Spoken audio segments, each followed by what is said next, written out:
My name is Dave Cunliffe. I'm the Fire Chief for the City of Hamilton. Last name is Cunliffe. I wanted to bring you an update in terms of a call that we had last night at Albion Falls, approximately 9:42 p.m. Hamilton Fire got a call for a report of 3 hikers that were in need of assistance. They had lost their way in terms of getting out from the falls area. Hamilton Fire dispatched 2 apparatus helping the people get out. When we got there, we were having difficulty locating them. We were trying to do both visual and verbal call-outs to get them. We had one crew that went to the north parking lot area to the lookout where they were looking to locate the 3 hikers. The other went to a south location where there's a stair access to the south side above the falls area. That crew entered through that access, a crew of 4. 2 of them went down, or 4 of them went down across the pathway. The pathway split, so they split the crew into 2. The one crew went near the edge. They were using flashlights to see if they visually could see the hikers, and they also were calling out. As they turned away from the edge and were walking back to the pathway, one of the firefighters lost his footing, and he fell approximately 15 to 20 feet to the bottom. Very quickly, the other firefighters involved called for assistance, and additional resources were sent from Hamilton Fire along with Hamilton Paramedic and Hamilton Police Service to the scene. Crews very quickly made their way down to the fallen firefighter. They assisted with medical care until we were able to set up a rope rescue and get paramedics down to the scene as well. That firefighter was removed by members of Hamilton Fire Department through a rope rescue and transported by Hamilton Paramedic Service to the Hamilton General to the Trauma Center. I can report this morning that that firefighter is in serious but stable condition. I would like to say that our partners for First Responder, Hamilton Paramedic Service, and Hamilton Police Service were tremendous assets last night. Their help was incredible. It was truly a team effort getting that firefighter out from that situation and down to the General Hospital. The Ministry of Labor was notified last night by us, City of Hamilton, and the Ministry has responded this morning, and there's a joint investigation going on currently at Albion Falls with the Ministry of Labor as well as our Joint Health and Safety Committee. Also, think it's important for you to know that we deployed our critical incident stress team, our peer support group, last night for all the firefighters that were involved in this incident, and we will continue to monitor and make sure that they are well and doing okay with the situation. One of the things I think is important is the city has gone to great lengths to put up safety measures and features at Albion Falls. There's a significant amount of fencing that's been put up. There's also a lot of signage that has been put up. One of the things in terms of a message, it's extremely important that people, when they're visiting these nature areas, they pay attention to the signage that's there, they pay attention to the fencing. We don't want to see them climbing over fences. They need to stay on the trails or at the lookouts that are meant for them to be on. In this case, the individuals that we were going to assist had left the trail area and got themselves into a situation where, because of the darkness, they didn't know where they were. So I can't stress enough. These types of situations are absolutely preventable, and that people need to adhere to the signage and the protection that's being put in place. This morning, I did have an opportunity to have a phone conversation with Director Leendertz, and I updated him on the circumstance, and I will give him an opportunity in a minute to give some comment. Once that's done, I'm very happy to answer any questions that you may have. Obviously, the message is still not getting out, and today I assigned 2 investigators to follow up on the incident that happened last night, received cooperation with the Hamilton Police Service, received all the information, and this investigative team will go forward and see if there's sufficient evidence to lay charges for being in a prohibited area. So far this year, the ambassador program, the students that are down at Albion Falls have witnessed over 30,000 visitors to Albion Falls. And they have actually had personal contact with 6,500 people. Unfortunately, the message is not getting out. And unfortunately, when they are disobeyed or refuse to leave, we do proceed with charges under the Parks Act. And so far, we've laid 527 charges against individuals in the park.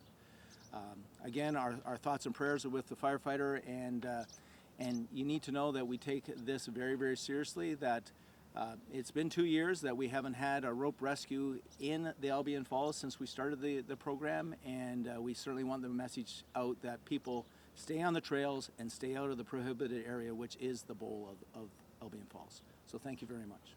Dave? Sorry, can that 500, the ticket, over how long? Is that over the 2 years of the program? No, that's in. There's several charges that can be laid under the Parks Act. In particular, being in a prohibited area, refuse to leave from a prohibited area, and even walking or scaling the rock face. So there's over 400 possible charges under the Parks bylaw, but those are the most common ones that we're seeing. And have you talked to the 3 people involved? Our investigators are assigned to do that today. Have you seen fewer visitors to the falls since the fences went up? Actually, no. We're actually seeing that 30,000 this year.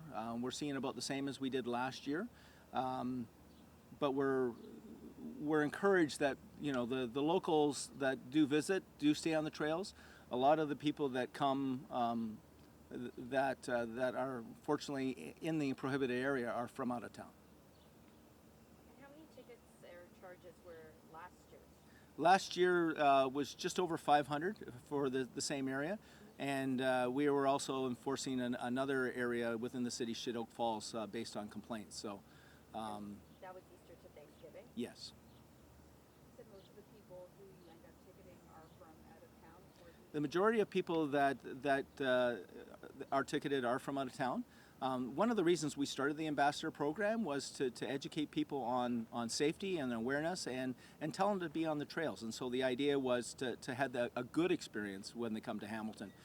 Tell them where the local restaurants are, tell them how to be safe. Unfortunately, some people just don't want to listen to the ambassadors, and that's why we have to proceed with charges. were the individuals last night from out of town? The individuals last night, were they from out of town? Right now, it's early investigation. We know the one person just recently moved here, but we think at least one of them was from out of town.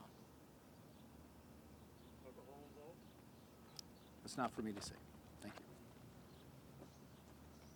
So I would like to add a couple things additional. So the 3 hikers that we went initially to assist out, while the rope rescue was going on for the downed firefighter, additional crews were able to make contact and locate the 3 individuals. They were also brought up from the floor of the falls by firefighters. 2 of them walked up. One individual had an ankle injury.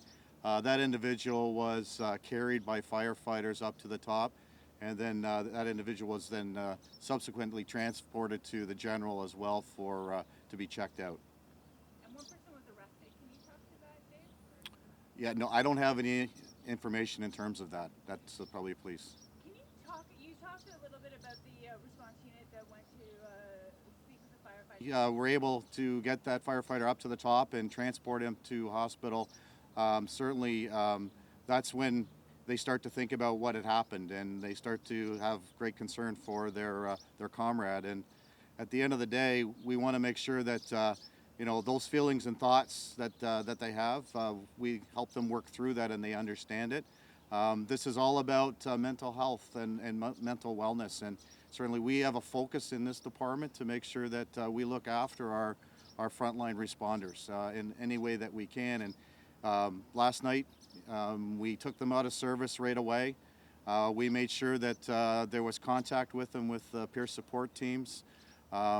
They were given whatever counseling and help that they needed.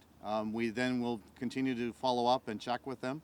When they come back on duty, we've already prearranged with a mental health professional to have them come into the station, and they will have a diffusing debriefing session to again further make sure they're okay, and if they continue to need support, we will provide that.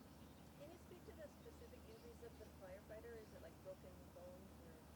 So specifics, it's head and facial injuries, and there are some fractures involved. Is it a male firefighter? Yes, it is.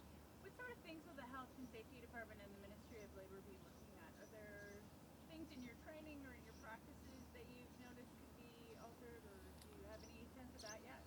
So I don't know the specifics because I haven't been briefed in terms of what the ministry is looking at. Certainly, we secured the scene through the help of the Hamilton Police Service last night, so they can go back in the daylight and take a look at the scene in terms of where the firefighter fell from and where they ended up, to look at those circumstances.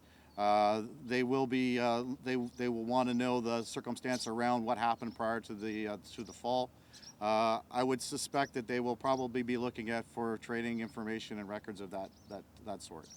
Is there any protective equipment that the firefighter was wearing when he fell, or was he just looking out? So because they were operating in a nature type area, they had full safety protection on in terms of footwear as well as headwear. So when we go into these types of areas, it's not the normal firefighting helmet. It's more it's a climbing helmet style. So it's very much protected and it's close to the skull.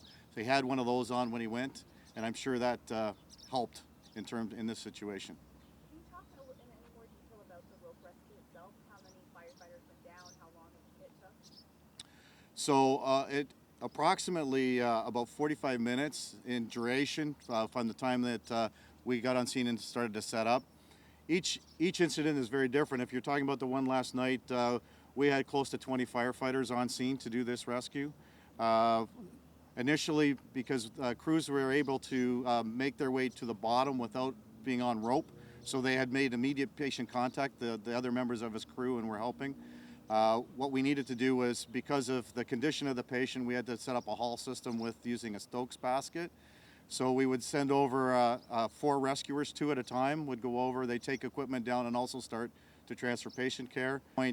There was a portion of it where then the firefighter in the basket was carried, and there would be, in the case of last night, there was at least 8 firefighters on the basket because, again, they're coming up some unstable type terrain, and so obviously we want to make sure we're concerned about not only the safety of the firefighter that we're bringing up, but the safety of the firefighters that are doing the carry, and they would carry him up to the paramedics and then place him on the stretcher.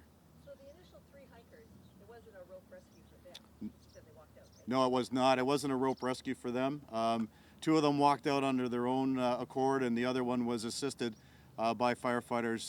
They actually just carried the person. And who initially called? Was it the hikers themselves that they were on? Yeah, my understanding is we got the phone call from the hikers saying that they needed help, but they didn't know where they were. Any sense of how long they had been down there before they called for help? No, I don't. Just to clarify, when you were talking about the ropes and then the being carried, so they were lifted out first in the basket with the ropes, and then 8 guys carried to the firefighter or to the paramedic? Yeah, so that's correct. So what would happen is the basket itself is attached to ropes. 2 firefighter rescuers will come up on either side as they climb up the rock face to get to the top. As they get to the top, the basket is then passed off to a team of firefighters that then manually carries that basket. And it all depends on the terrain. Everyone is different. Sometimes, but just the extraction up with the ropes to the top to a platform, it may put it in a place where from there they can be immediately transported or transferred to a stretcher. In this case, there was an additional walking area that they had to walk across with the firefighter.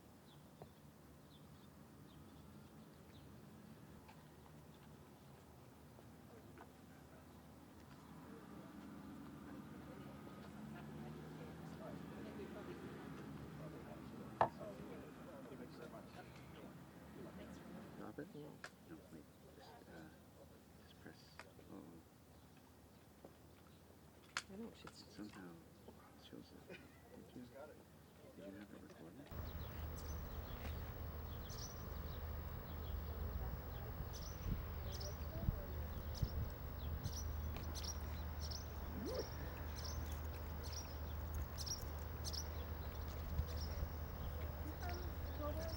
Yeah, I am.